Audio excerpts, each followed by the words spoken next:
Olá pessoal, estamos retornando com nossas aulas online. Já temos conteúdo novo.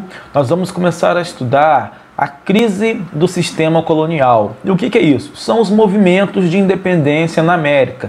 Independência dos Estados Unidos, independência da América Espanhola e independência do Brasil.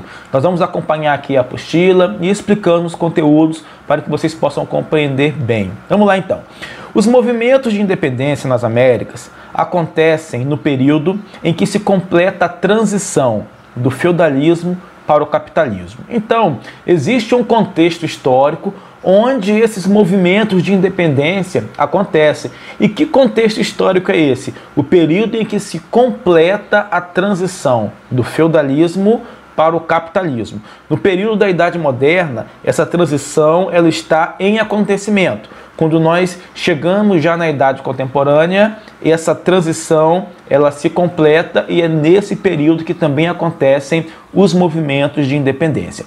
E com o processo de industrialização iniciado na Inglaterra, o sistema colonial ele se desestrutura. O sistema colonial ele estava muito baseado no mercantilismo.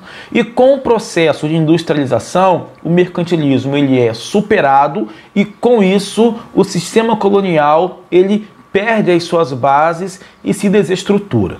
O rompimento das colônias com as metrópoles, que nós sabemos muito bem que assim é o sistema colonial, as colônias pertenciam às metrópoles.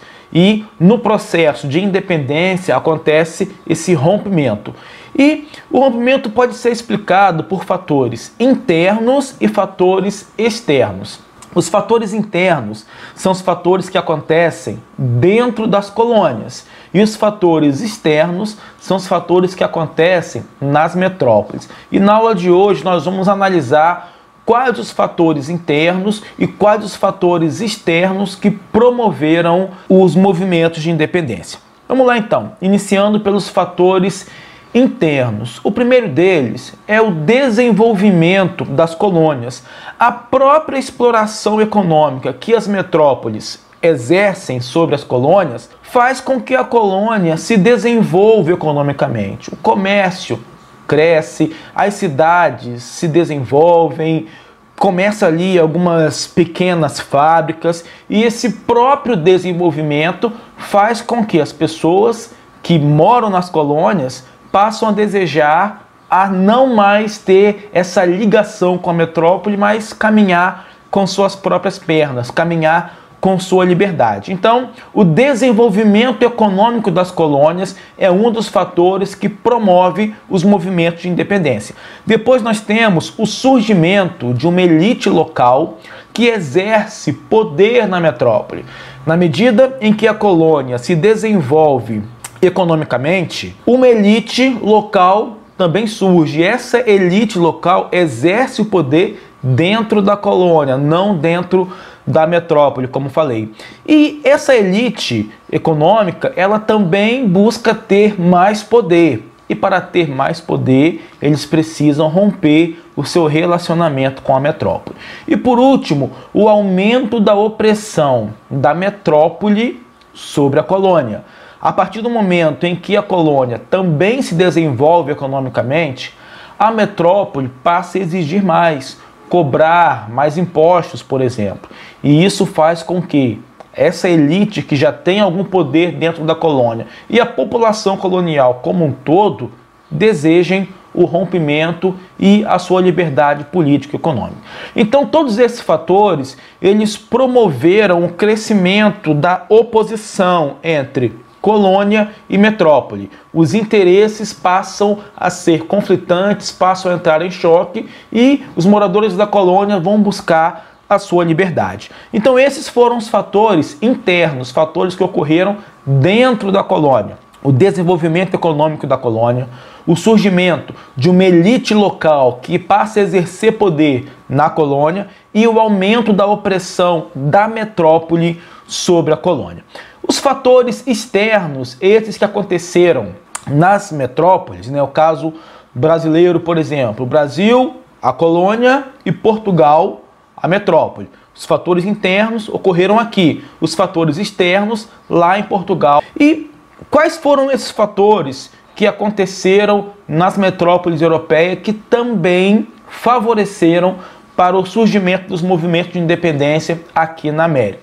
Primeiro, a implementação do sistema capitalista. Nós vimos que os movimentos de independência eles surgem nesse momento onde se completa a transição do feudalismo para o capitalismo e o mercantilismo ele é superado, ele deixa de ser ali a forma principal de se comandar a economia. O capitalismo surge e, com isso, o sistema colonial vai se desestruturar. Outro fator externo, o fim do absolutismo e o fim do mercantilismo lá na Europa. Devemos muito também às revoluções burguesas, a Revolução Francesa, por exemplo, que pôs o fim do absolutismo na França e com a implementação do sistema capitalista, o mercantilismo também chega ao fim e era o mercantilismo que sustentava o sistema colonial economicamente. Com o fim do mercantilismo, o sistema colonial se desestrutura.